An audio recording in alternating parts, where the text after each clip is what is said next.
Hi, everybody. It's Lee Caraher, and this is Everything Speaks, where we talk about how everything you do and say speaks for you, if you want it to or not, in public relations, in, dare I say it, thought leadership, in company communications, and talking with your customers, or even your family.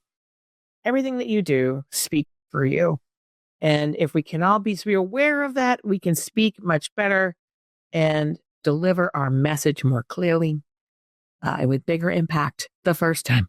Today, I want to talk about expert content. We talked about not being a thought leader if you call yourself one, I think in the last episode. And today, I will sort of keep going on that theme on the content part of it, which is why most expert content still sounds the same, even though they're coming from different people, even if it's, well, not if it's different points of view, but in general, you look at, you stacked up. You search for thought leader content in a certain category or CEOs of, or whatever the title is you want to look at. And you looked at them all across the board. They're pretty much in the boundaries saying this thing. And this is not the point. Expert content should break out. Expert content should be voila or aha, or I got to remember that, or I'm printing this out so I don't forget it, or whatever it is. So, and in the world of AI, this is getting even more, the boundaries are coming in even more narrow. AI didn't kill originality. AI exposed how little there was in the first place. Just saying. If everything suddenly sounds the same, it's not because the machines got better at writing. It's because a lot of the so expert content from which these machines draw, was already formulaic and jargon heavy and risk averse. So an AI just held up a mirror to that and is amplifying what it's seeing from the past.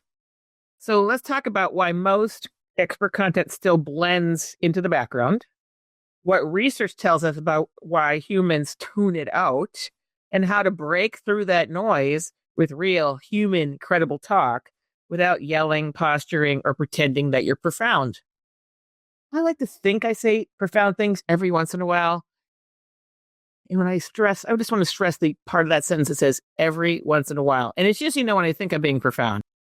I always only find out that I'm being profound when someone comes up to me years later and says, Lee, remember when you said this? I'm like, no, I had no remember that at all.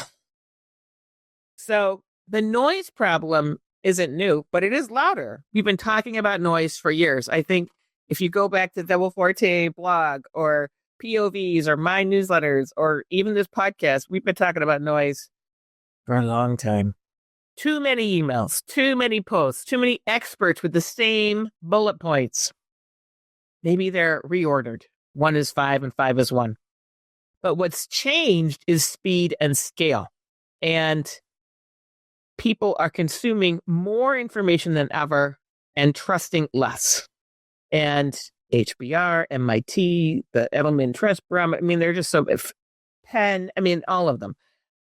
All this research shows that information overload doesn't make people better informed.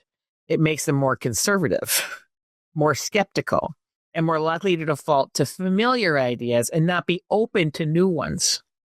Translation is that when everything sounds the same, people stop listening altogether. Maybe that's our problem right now. So when expert content is really, I'll just call it bland, wah, wah, wah, or beige, or boring, whatever it is. Most expert content sounds the same because it's built from the same ingredients. Safe language, polished frameworks, neutral tone, zero emotional risk. And it's optimized to avoid being wrong, avoid offending anyone, and avoid standing out. These are the classic yin and yang. This is usually the tension between the PR department and our communications department and the legal department. Right there. Avoid being wrong, avoid offending anybody, and avoid standing out. There's the tension right there between legal and PR. And when AI entered the picture, it didn't invent this style. It just accelerated it. It just amplified all of these traits of this content from which it drew from the past, right? Large language models are trained in what already exists.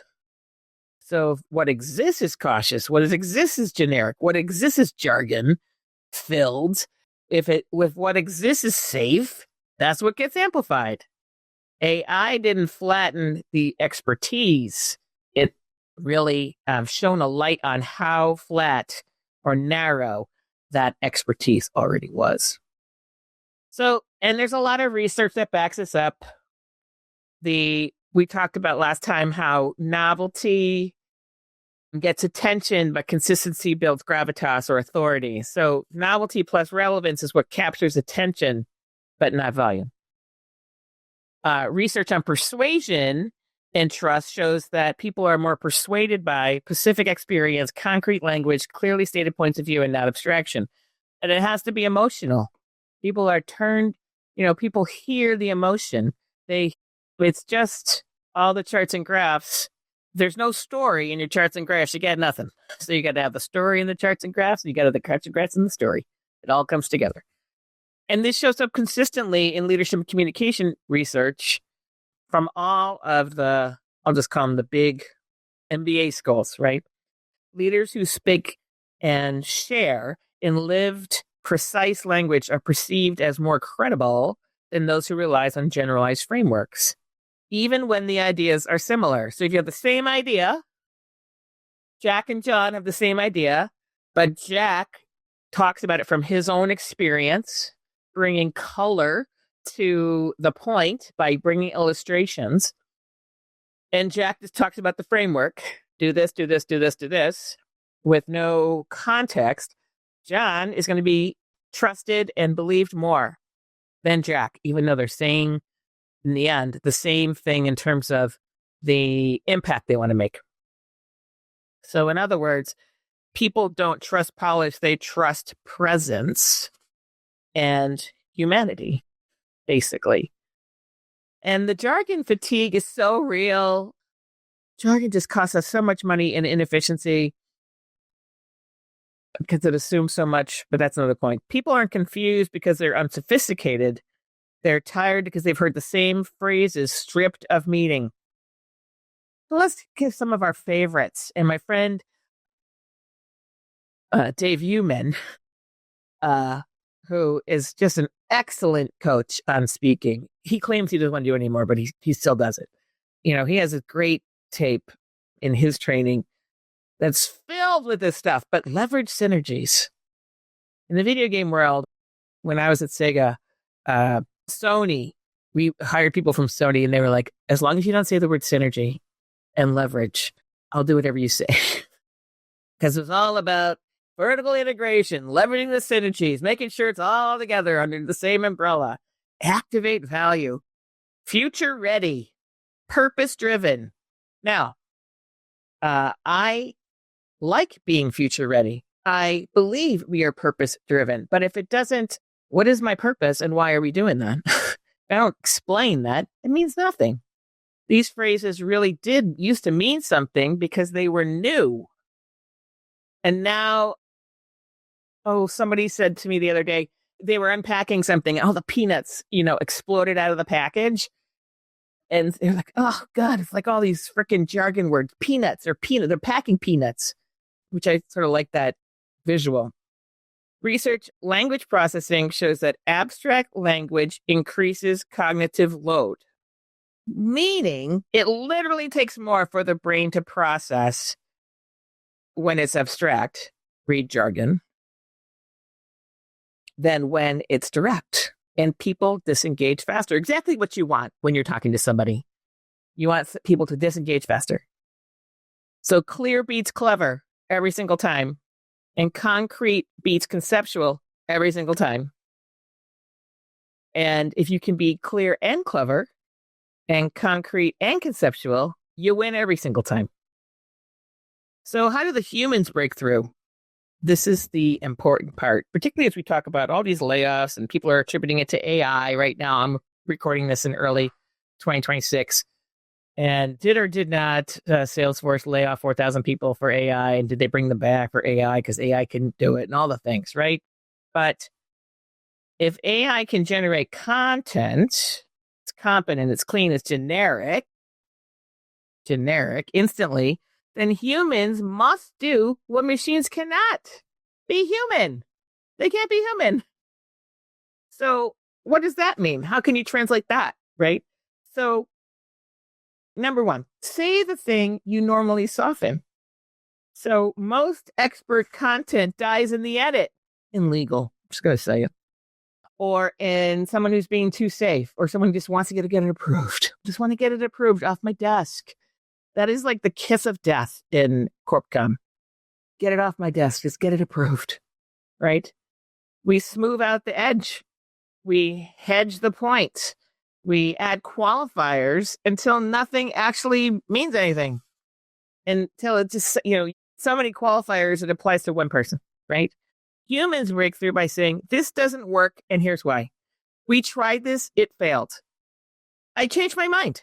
These are things that machines will not say. And the research on trust, and I've referred to the Edelman Trust Barometer before, and I'll refer to again because it is the gold standard, shows that admitting uncertainty increases credibility, not the opposite. When you say, I don't know, you're actually allowing people to see that you don't know everything, and therefore they trust you more, as long as it's true, right? Stop sanding everything down on the edges. Edges, me swearing every once in a while, me screwing up my words every once in a while, I'm not doing any of this on purpose. It's just what's flowing from my mouth. Edges are how people know you're real. And if I can have that on my gravestone, she was real, I think that would have been a win. So trade frameworks for moments is another way to think about this, right? So frameworks are useful. Here's the umbrella, here are the points, here's the bottom, here's the conclusion. They're useful, but are they memorable? Only if you inject memory into them. Instead of saying organizations struggle with alignment, say last month, the CEO told me everyone agreed in the meeting and then did the opposite. Organizations struggle with alignment and then everyone agreed and then did opposite. That's unaligned, misaligned. The neuroscience on this shows that stories activate more areas in the brain than abstract explanation. So bring a story to it. Bring your own experience to it. If you don't have your own experience, bring someone else's experience to it. I read in this book about the situation. Here's what they said. A story illustrates the point, right? Humans remember moments. Machines summarize patterns. Humans remember moments. Machines summarize patterns and choose the moments always. What's the story? Trisha Dempsey in my office. She's like, Lee, you always have a story. And mostly because I just think my life is funny or it's ironic. And there are things like, oh my God, I can't believe this happened to me today. But there's always a story. There's never a short Christmas letter in the Carrier house. Repeat your point of view relentlessly over and over and over and over again. AI is rewarding the novelty. Like I said before, the novelty gets attention. The consistency gets authority. And AI is always going to, the algorithm, just have to scroll through Instagram, Facebook, Snapchat, or TikTok for 3 minutes to find out that AI is rewarding the novelty on this. And the research on credibility is clear. Repetition of a clear point of view over time builds trust. Even if people don't agree with you, either ever or at first. Maybe you win them over time because you're convicted on it. If your message changes every time the algorithm changes, people assume you don't stand for anything. Pick your hill, stand on it, say it again. Now, on the algorithm, yes, you have to understand what the algorithm's doing, but then you have to not optimize. You want to optimize your message for the algorithm. You don't want to change your message to be optimized by the algorithm. Super important to understand the difference. Be known for what you refuse to say. Humans break through by not commenting on everything. Real authority shows up when you say, that's not an experience. I don't have enough data yet. I'm not jumping on this trend. Research on expert trustworthiness shows that clear boundaries increase perceived expertise. I said this before on the last podcast around thought leadership. If you want to be a thought leader, don't say you're one, because it's conferred. not self-proclaimed. And B, some people have lanes that are larger than others, but stay in your lane on your expertise. This is what I'm an expert on. You might say, if someone asks you something about that's not in your bailiwick, I'm not really an expert on that. Well, what do you think? Well, in my personal experience, but again, I would look to so-and-so and so-and-so as the experts on this topic would be a way to get out of that, right? And here's the really unfortunate thing in today's world. If your content can be written by AI and no one would notice, the problem isn't AI. The problem is that you haven't got judgment, haven't described judgment, you haven't shared a lived experience, you don't have conviction, you don't really have a point of view, right? If you don't have a strong point of view that you can convey, AI can probably write your content and no one would know the difference. Humans don't win by being louder. They win by being clearer, more convicted, more repetitive, clarity. So again, as I like to repeat myself, AI didn't kill originality. It exposed how much expert content is not original. It's too safe. Doesn't really have a differentiated point of view. The fix on this is not more content. The fix is more human content. Clear points of view, specific language, real experiences, and the courage to sound like a person who actually believes what they're saying and who doesn't know everything and is willing to be wrong and then be contrarian if that's where they stand. Because in the world of generated answers, clarity is a differentiator. So be clear, because everything speaks. And don't let AI speak for you, because they're not representing you well. All right, everybody, until next time, I'm Lee Caraher, and this is Everything Speaks.